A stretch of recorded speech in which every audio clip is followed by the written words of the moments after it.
Different families, different systems, understanding class, work, and finances in the Philippines. When people talk about Filipino families, they often speak from personal experience, and that's natural. But personal experience is not the same as national reality.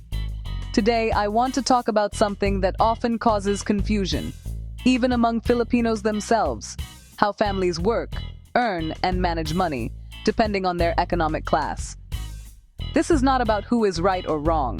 It's about context. Why these conversations become divided.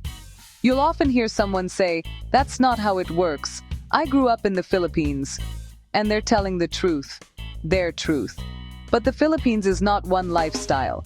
It is many worlds existing side by side: urban and rural, salary-based and business-based, working class and upper class. So when people disagree, it's often because they are describing different realities, not contradicting facts. The working class family model. Let's start with what many people are familiar with. In working class families, income usually comes from salary. That means fixed monthly pay, limited flexibility, dependence on employment. In this setup, it's very common and necessary for both husband and wife to work. Finances are managed together, budgets are discussed, expenses are planned carefully. This is not a weakness. It is teamwork. Why partnership is essential here. When income is salary-based, missed work means missed pay. Illness affects stability. Emergencies hit harder. So shared responsibility becomes survival. This is why many people today say, no one handles finances alone. It's a partnership. And in this context, they are absolutely right. Where confusion begins. Problems start when this one model is treated as universal, because not all Filipino families live on salaries. Some families build wealth differently, through businesses, land, and properties. And when the source of income changes, the family structure often changes too. Introducing the business-owning family. In upper-class or business-owning families, income is not always immediate. It fluctuates. It requires management. It demands long-term thinking. And because of this, roles are often divided differently. Early stages of a family business. When a family business is still small or unstable, one spouse, usually the husband, may continue working for someone else to provide steady income. At the same time, the wife may oversee or manage the family business when the husband is not around. This is not about hierarchy. It is about strategy. Why this model exists: businesses need time, attention, presence. Salary jobs need attendance, consistency. Immediate labor families adapt accordingly. This division of roles is not outdated, it is practical. No one model defines Filipino families. The biggest mistake people make is assuming one structure represents everyone. It doesn't. Filipino families have always been adaptive. They change roles based on income source, opportunity, stability, long-term goals.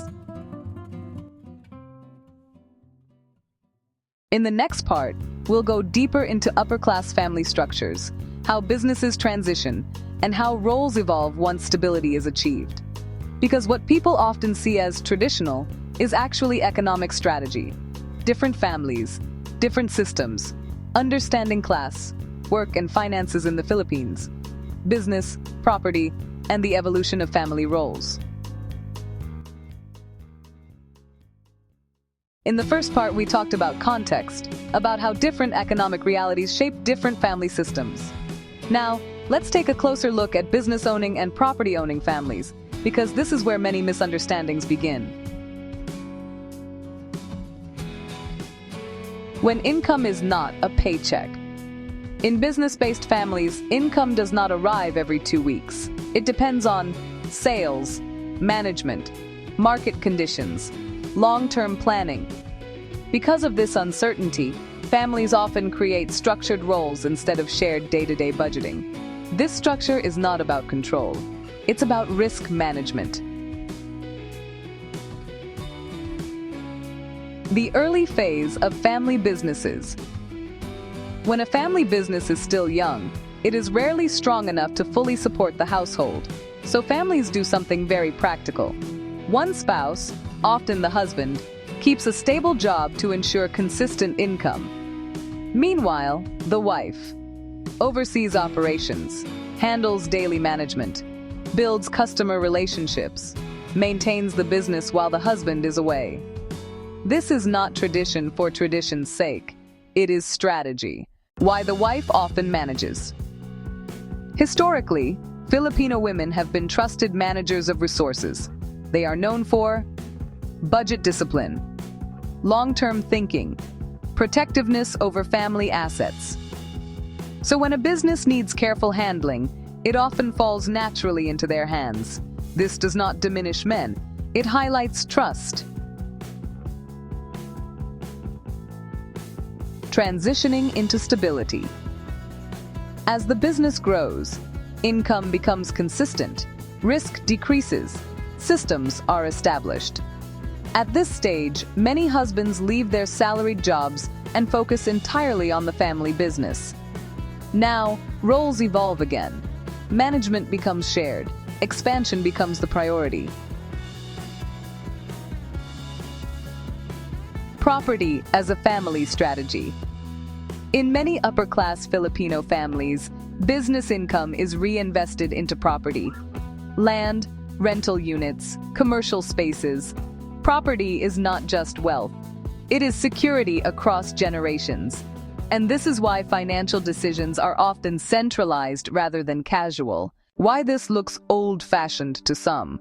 From the outside, this system can appear traditional, unequal, rigid. But in reality, it is planned, goal-oriented, long-term. It is not about daily spending freedom. It is about future stability. Class shapes family dynamics. Working-class families focus on monthly survival, expense sharing, budget balance. Business-owning families focus on asset growth, risk reduction, legacy planning. Different goals require different systems. Both models require trust. Whether salary-based or business-based, every family system relies on one thing: trust. Trust in effort, trust in intention, trust in shared purpose. Without trust, no structure works. In the next part, we'll talk about why these differences often cause conflict online, how social media flattens reality, and why personal experience is not the same as universal truth. Different families, different systems, understanding class, work, and finances in the Philippines. Why we talk past each other, class, experience, and online debates. If you've ever read an online discussion about Filipino families, you've probably seen how quickly it turns into disagreement. People talk past each other, voices get louder, understanding gets lost. And the reason is simple: we mistake personal experience for universal truth. Experience is real, but limited. When someone says, "This is not how Filipino families work," they're usually speaking honestly. But they're speaking from one social class, one city or province, one type of household. The Philippines is not a single experience. It is many realities living side by side. Class is often invisible. One of the hardest things to talk about, especially online, is class. Not because it doesn't exist, but because people don't like being labeled by it. Yet, class shapes how families earn, how they spend, how they plan for the future. Ignoring class doesn't erase it. It only creates misunderstanding. Why online discussions fail social media favors. Short statements, strong opinions, quick judgments, but culture doesn't fit into comments. So instead of saying, "My experience is different," people say, "That's wrong." and the conversation collapses. Urban versus provincial realities. Urban families often rely on salaried work, corporate employment, dual incomes. Provincial or business-based families may rely on land, trade, local enterprises. Neither is more modern or more authentic. They are simply different adaptations. Why age groups see things differently. Generational perspective matters. Older generations lived in fewer job opportunities, less social mobility, stronger family interdependence.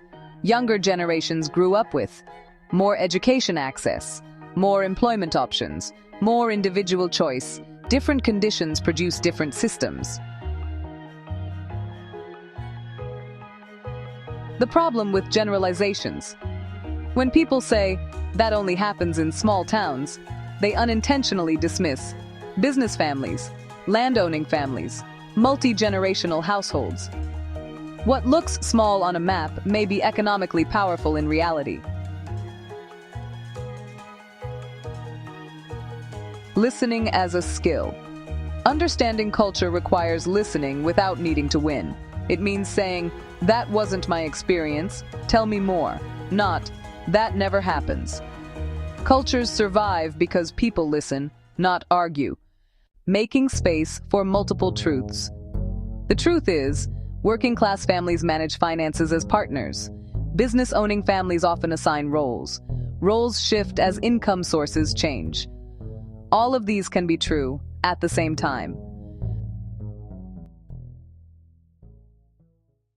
In the next part, we'll talk about gender roles, why they're often misunderstood, and how Filipino families balance practicality with respect. Different families, different systems, understanding class, work, and finances in the Philippines, gender roles, practicality, and mutual respect. Few topics create more misunderstanding than gender roles. They are often discussed emotionally, without context, and without history. But in Filipino families, roles were never about superiority. They were about function. Roles as strategy, not ideology. Traditionally, Filipino family roles developed out of necessity. Who worked where depended on opportunity, location, safety, economic return.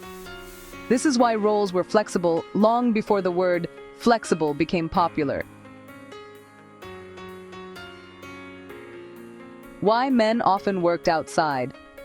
Men traditionally worked outside the home, not because women were incapable, but because jobs required travel. Physical presence was needed elsewhere. External income was unstable. Men became wage earners by circumstance, not dominance. Why women often managed the home or business. Women were entrusted with household finances, business operations, asset protection. This wasn't marginalization, it was trust. A family doesn't hand its resources to someone it doesn't trust. Power versus responsibility.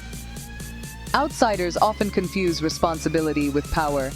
Managing money does not mean controlling a spouse. Earning income does not mean authority over a family. In healthy Filipino households, roles came with accountability, not privilege. Modern shifts in gender roles. Today, Filipino women are professionals, entrepreneurs, overseas workers. Men are caregivers, partners, co-managers. The roles have changed, but the principle remains: do what strengthens the family. Why conflict arises. Conflict happens when people impose ideology over practicality, when roles are judged without understanding, economic conditions, family goals, cultural history. Respect disappears. Mutual respect is the core healthy Filipino families thrive on. Communication, trust, mutual respect, not rigid gender rules, not dominance, just shared purpose. A quiet truth. Many Filipino women who manage everything are not oppressed. They are trusted. And many Filipino men who carry the burden are not controlling. They are accountable.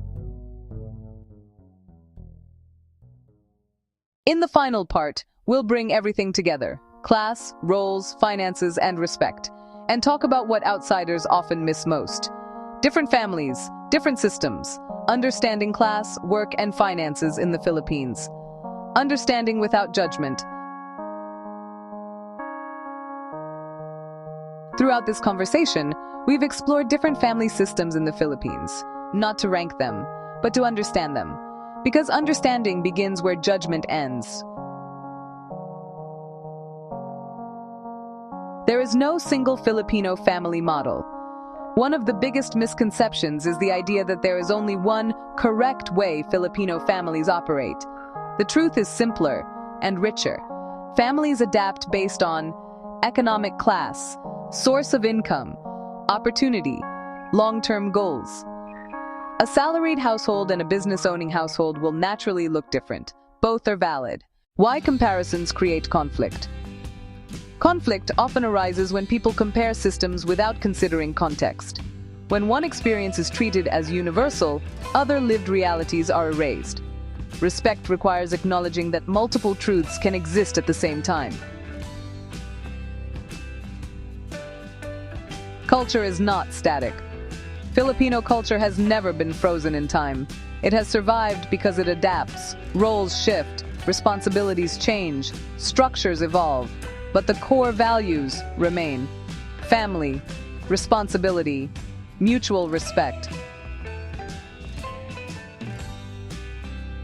What outsiders often miss.